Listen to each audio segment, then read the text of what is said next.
Welcome back to the second episode of Professor Palm, where I take you through my photo manipulation pieces in regards to my thought process, as well as giving some tips and tricks to help you out.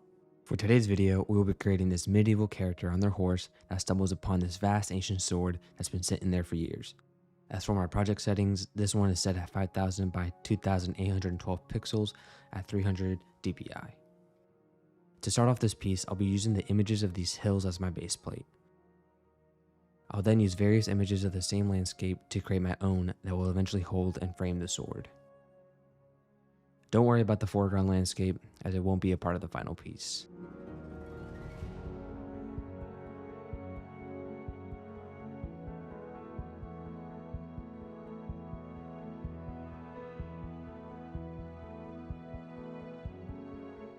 I'm then duplicating the hills and blending them together to make a bigger platform for the sword.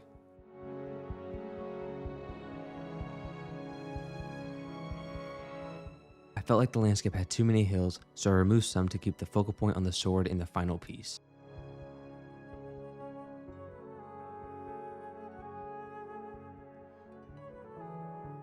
Here's me blending the hills once again. Now I'm adding this cloud image so I can create this dramatic sky. One side is going to be dark and dramatic, while the other is going to be clear and have the light shining through that will illuminate the sword. I use these light rays and use the screen blending mode to get rid of the black. Then I painted some yellow over the left side and some blue over the right side with a soft brush at a low opacity.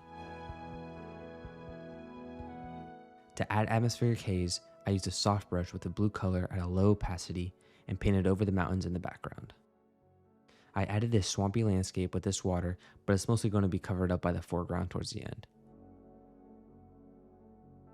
Then for the foreground, I used the image from before and used the rocky path. This helps create my foreground and also establishes the middle ground and background.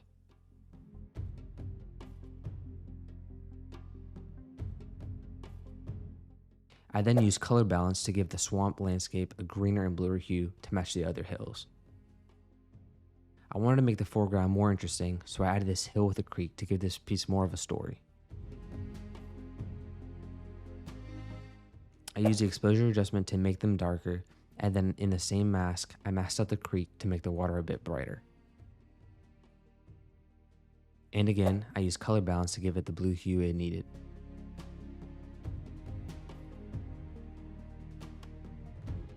I then masked out some of the hill to blend it better to the foreground.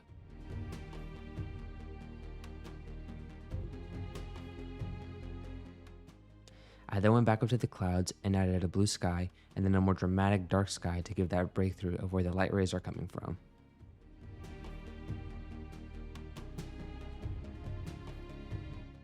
Now for the character, I used this medieval cowboy, masked him out from the image with the pen tool, and then placed him on the scene.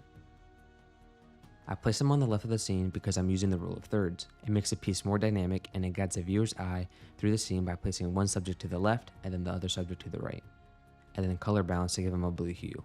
To make sure my atmospheric perspective was correct, I added a black and white adjustment layer and made sure my composition was darker in the foreground and gradually got lighter as it went towards the background. I then added this hat and used a clipping mask to add it to the cowboy. I then used a hard light blending mode to get some of that old hat back. I also added these medieval boots on him right after. As for the shadow, I duplicated the layer, pre-transformed it, and gave it a dark blue color because shadows are actually not 100% black. They always have a hue. Then blurred it with Gaussian blur, and then erased the part that was further away because shadows get softer and lighter the further it is from the subject. Now for the focal point of the piece, the sword.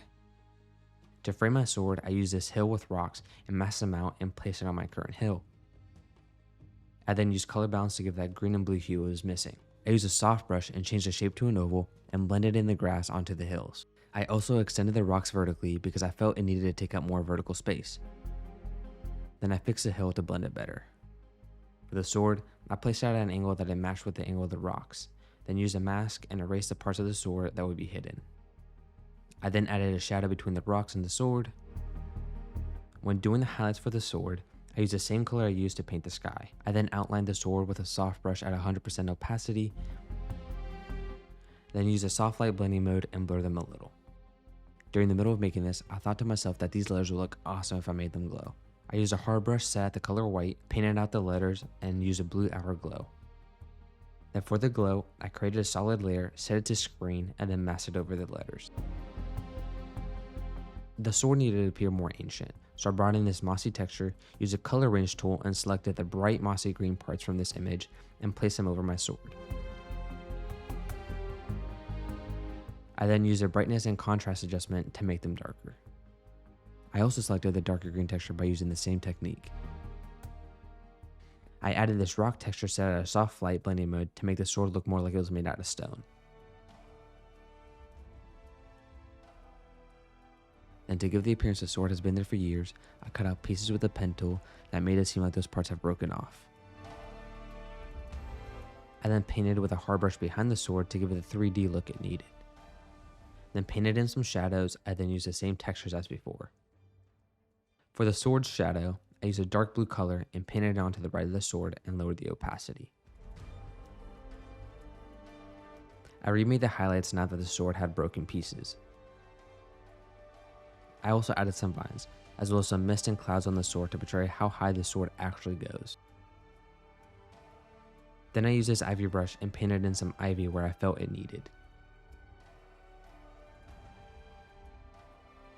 So here's the final result of the ancient sword piece. Let me know down below in the comments if this video helped you out in any way. If it did, please leave a like, and if you enjoy this content, please don't forget to subscribe to the channel as it motivates me to keep making these videos. With that being said, I'll see you all in the next one. Peace out.